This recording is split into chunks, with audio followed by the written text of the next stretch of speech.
ఈ 150 years old building ఇప్పటి కూడా ఉండడం అనేది చాలా విశిష్టం. సో ఇప్పటి కూడా అట్లనే ఉంది. వెదురు బొంగులు అండ్ మన తడకలు అంటాం కదా, సో తడకలతోని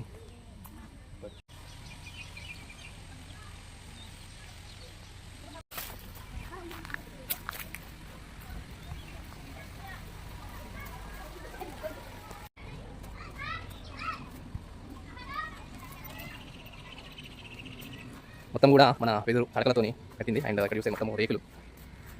సో అప్పట్లో కూడా రేకులు ఉన్నాయా మరి తర్వాత వేసేదానికి తెలియదు, కానీ దానికైతే దానికి తడకలతో ఉంది. చాలా రూమ్స్ ఉన్నాయి, 4 to 5 రూమ్స్ అండ్ ఒక హాల్ అట్లాంటివి ఉన్నాయి దీనిలో.